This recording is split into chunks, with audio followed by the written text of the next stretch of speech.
こんにちは, 안녕하세요, 大家好。今天我们来比较一下日语、韩语和汉语。Whether it's watching Studio Ghibli and anime without subtitles, being able to sing along to BTS and Blackpink and actually understand the lyrics, or to be able to order your favorite Chinese dishes and impress all the waiters. All three of these languages have an amazing and rich culture and history behind them. As a native English speaker self-studying Mandarin, I often get asked by people, which one of these languages is the hardest? Which one should I choose to learn? Though they may seem similar at a glance, things are actually way more complicated than initially meets the eye. With 5 different scripts for writing, coming from 3 different language families, they're not even the same language family, and with so much culture and history between them, today we're going to find out exactly what those similarities and differences are. So without further ado, let's dive in. So we'll break down each of these 3 languages into their reading and writing, their vocabulary, their grammar, their pronunciation, and also the learner experience in case you are interested in actually studying one of them. If you're new here, my name's Izzy, I'm a Cambridge graduate and a doctor, and I self-study Mandarin in any free time I can get. If, like me, you're interested in learning Mandarin Chinese, I'm actually working on a self-study method with all the mindsets, methods, and resources that you need to get from 0 to proficiency in Mandarin Chinese while self-studying it around your own schedule, saving you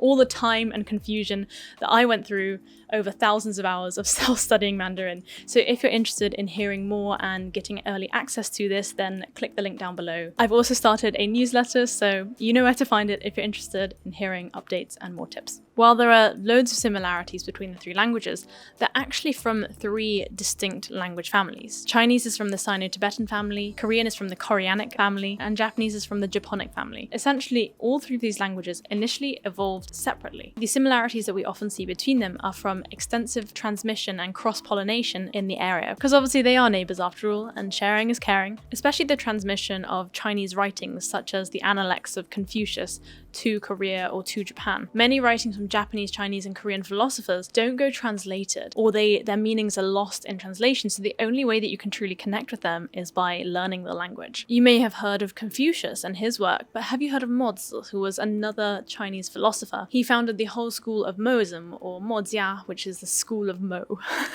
So let's talk about reading and writing, and for this we really need to start with Chinese characters, also known as Hanzi. Chinese is entirely pictographic and ideographic. Each character represents almost an image or kind of like a picture or an idea in some kind of way. There are literally tens of thousands of Chinese characters, but generally there are around 20,000 that are in use in the modern day, and of that, thankfully, around 3,500 of those characters will cover you for 99.5% of the language that is actually used and spoken on a regular basis. Often in Chinese characters there will be clues as to the actual meaning of the character in radicals. Radicals are like small subsets of the character that you can recognize within the overall character, such as the word hao means good, and it is essentially the radical for a female or a mother and a baby next to each other, and a mother and baby together is good, and so that's why this character means good. Sometimes there are radicals that do give you a hint as to the sound of the character. For example, the word mama, which means mum. The character for ma has the radicals of a woman and also a horse, and you think, okay, why is there a horse radical here? The pronunciation for the word horse, which is just this character here, I'll pop it on screen now, is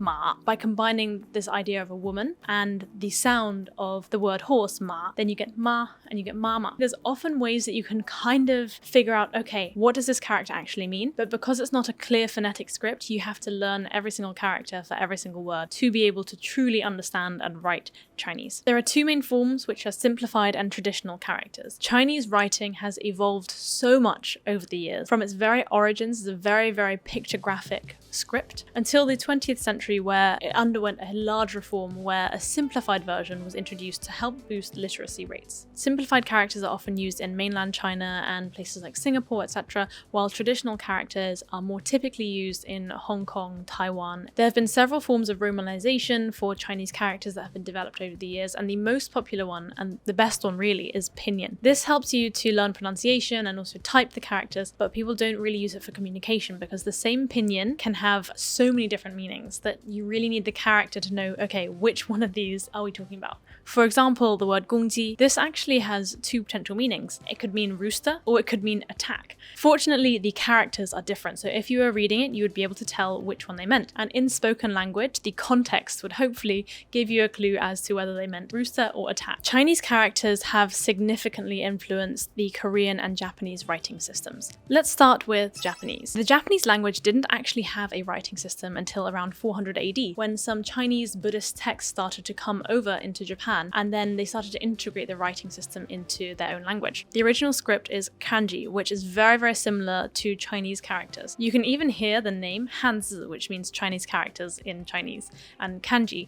They sound kind of similar. One cool thing is because kanji is actually based on traditional Chinese characters, if you learn traditional Chinese or even simplified Chinese, because they do have a lot of similarities between the two scripts, you can actually often read kanji and understand the meaning, but not necessarily the pronunciation in Japanese. For example, the word shui in Mandarin means water, and this is the character over here. I'll pop it somewhere on screen. And in Japanese, the word for water is mizu, but it's the same character. Note that there are differences in how words are used in Chinese and Japanese writing. So sometimes, for example, in Japanese, they will use a kanji that is the same as an ancient Hanzi, which is no longer used in modern usage in Chinese, but is still used in Japanese, and sometimes vice versa as well. The other two scripts that were developed a bit more recently are katakana and hiragana. These two are both phonetic alphabets you will be pleased to hear, I'm sure. Hiragana is used for native Japanese words or is used for grammatical inflections, while katakana is used for foreign words or loan words. Finally, let's talk about Korean. Korean used to use Chinese characters initially, but then since around the 15th century, they developed their own writing system called Hangul. I can't make a video about this topic without discussing Hangul. The Korean writing system is amazing. It's probably one of the easiest to learn to read and write in the whole world. It was created in the 15th century to promote literacy, because before this they were using Chinese characters, which are notoriously difficult to learn. It takes anywhere from 15 minutes to a couple of hours to fully learn how to use Hangul. There's a Korean saying about the letters of this alphabet, which goes, "A wise man can acquaint himself with them before the morning is over. Even a stupid man can learn them in the space of 10 days. Like English, it's a phonetic alphabet, but it's actually much more simple because each one of the letters is made up of a few subparts which give you hints to the exact pronunciation. Hangul makes it really nice to learn Korean because you can learn so much by just reading and self-studying. Speaking of writing systems for these East Asian languages, I've been using my iPad a lot to practice writing Chinese Hanzi. But the issue with the iPad is that even though I have the Apple Pencil, which is pressure sensitive and all that good stuff, the screen would be very slippery and not feel at all like paper and didn't feel like actually realistic. The best solution I found to this is using a screen protector called Paperlike, who are very, very kindly sponsoring this video. Paperlike's screen protector is designed to give you that paper-like feeling when you're writing on your iPad. Instead of having no resistance to the Apple Pencil sliding across it, it gives just the right amount of friction to feel like you're actually writing on paper. Paperlike has been so helpful for me, whether that's taking digital notes or practicing my handwriting in Chinese, and they've actually come up with an updated version of the Paperlike, which is the Paperlike 2.1. This has the same papery feel and stroke resistance as the Paperlike 2. The way the Paperlike works is it uses a nanodot technology where these little nanodots are spread across the surface of the screen protector, giving it that nice papery feeling and texture. In the new Swiss Paperlike, the Paperlike 2.1, the nanodots are spread a bit more evenly across the surface based on new Swiss manufacturing. If you have an iPad, you'll know that the screens are beautiful and bright, and with the new Paperlike 2.1, it's even more transparent, so you get to enjoy your iPad in all of its full glory. If you're interested in trying out the Paperlike, then feel free to use my link down below to check it out. Next, let's talk about vocabulary. The vocabulary across the three languages is actually surprisingly kind of similar. The reason why they share so many words is largely because there's been so much cross-pollination in the region, especially from China to Korea and Japan, but also the other way as well. Lots of the serious or technical vocabulary in Korean and Japanese languages is actually kind of loanwords based on the Chinese. All three languages also often employ a compound structure for their words, such as in Mandarin, the word dian means electric. So diannao means electric brain, which is computer, or dianhua means electric speech, which means telephone, or dianying means electric shadow, which means movie or like kind of film projection. And as we've mentioned, since Chinese Hanzi and Japanese kanji often share a similar meaning, you can sometimes guess the meaning between the two, although obviously the pronunciation will often be a little bit different. different. However, there are some instances where this is definitely not the case, and there are some false friends between Chinese and Japanese scripts. So if, for example, we compare the combination of the words hand and paper in both Japanese and Chinese, in Japanese, tegami, that means a letter or sort of post, mail, that kind of thing. Whereas in Chinese, shouzhi means toilet paper.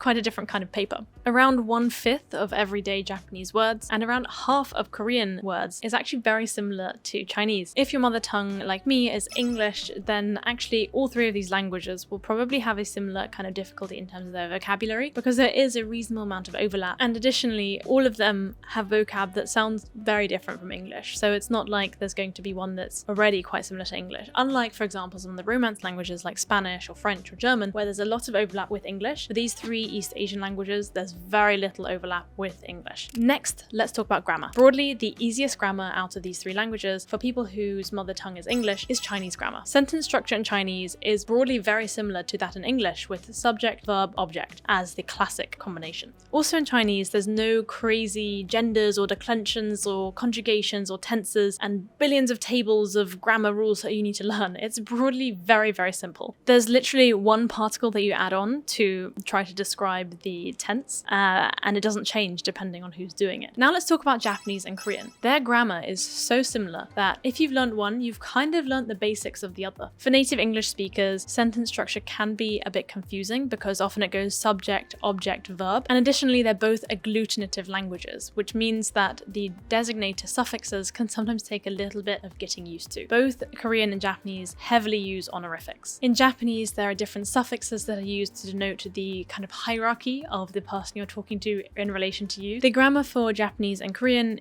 is more complex than Chinese because Chinese is exceedingly simple, but it's still a lot simpler than a lot of European languages because there's still less of this whole situation with 20 different tables of grammar to learn. Let's next talk about pronunciation. Chinese is without a doubt the most difficult of the three languages to pronounce. This is primarily because Chinese is a tonal language. In Mandarin Chinese, there are 4 main tones and also a 5th neutral tone. So this is ma, ma, ma, ma, and ma as a neutral tone at the end. And so though they sound similar because they use the same vowel and consonant pair, they're actually 5 completely different words. In this case, one translation for them could be mother, hemp, horse, nagging, and the 5th one is a kind of question marker as a grammatical particle. If you're learning Chinese, one thing to bear in mind is that if you don't know the tone, you don't know the word, because the tone is so intrinsic to the meaning of what you're actually saying, to the extent that if you continually get the tones wrong or you don't know the tones and you ignore the tones, a native Chinese speaker listening to you will have a really hard time understanding you. And on the flip side, as a learner, you will also need to learn to interpret and understand the tones when you're listening. Korean pronunciation can also be difficult, but it's not quite as tricky as Chinese. The main thing is that some of the phonemes, which are the sounds of the vowels and consonants that you make with your mouth, can be quite different to English. So you will need to drill these and work on them to be able to get them to a place where it sounds intelligible. For native English speakers, Japanese is the easiest to pronounce of the 3. There are only 5 relatively simple vowels, and most of the consonants are also relatively present in English, except for the R sound. The Japanese R sound, or what's written as an R in the romanization of it, actually is somewhere in between an R and an L in English. Japanese does also have an element of pitch tone as well, so this is something that you will have to work around. It's quite similar to Korean, where different tones and also different timings will have different meanings. Finally, let's talk about the learner experience. Learning any of these 3 languages has become so much easier with the advent of technology that can support us in our own studying. This includes things like apps or other resources where we can learn